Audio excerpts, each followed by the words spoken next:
Namaste students, myself Shamala Siddiqui, Faculty of Physiotherapy and Diagnostic. So today we will discuss about atherosclerosis. So what is atherosclerosis?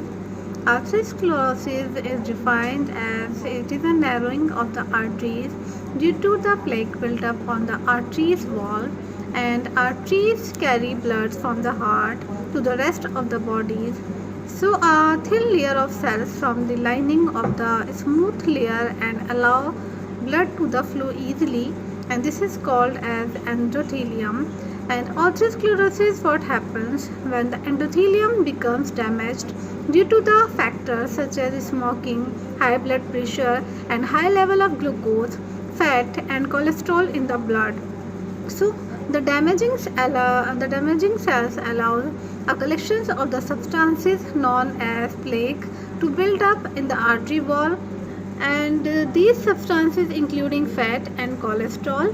Over time plaque can build up and become hard, but plaque continues to collections. It can block the arteries and disrupt the flow of the blood around the body, but sometimes pieces of the plaque break open, and if this happens, particles from the blood cells known as platelets gathers in the affected area, and these can stick together forming the blood clots. A clot can block the arteries and leading to the life-threatening complications such as stroke and heart attacks.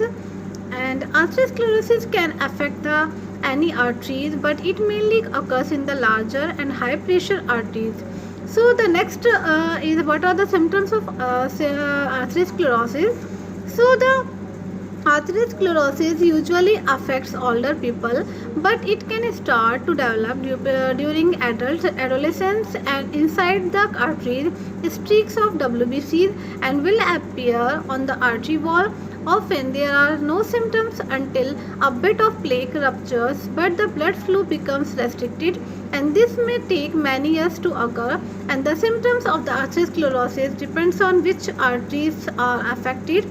And so what is carotid arteries?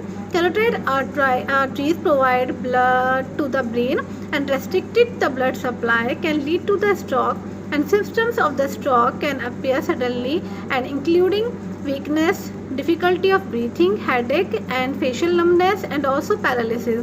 So if a person has signs of the stroke, they need to the immediately medical attention.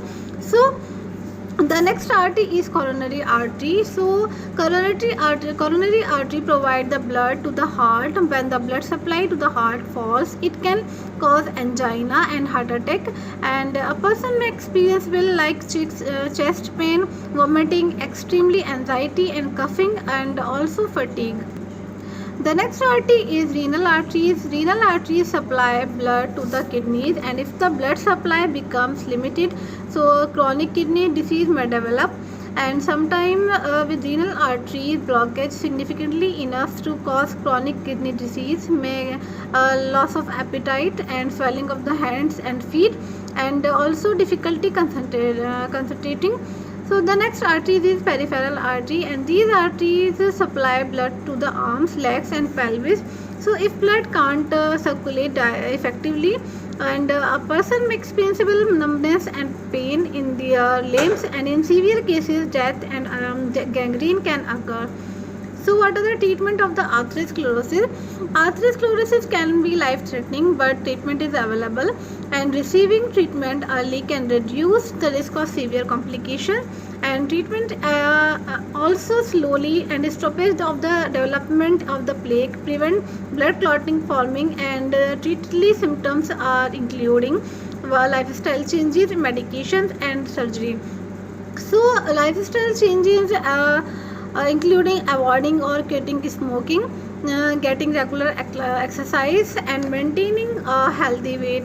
So what are the medication used in atherosclerosis? A doctor will prescribe, and medication will be depending on their health and other conditions, like drugs known as statins, and can help manage of the person's cholesterol level, and other medications can lower blood pressure and reduce the blood sugar and prevent clots and inflammation. So people should follow the their doctor's instructions and not discontinue of the drug without seeking medical advice, and they should also follow a healthful lifestyle as well as using medications.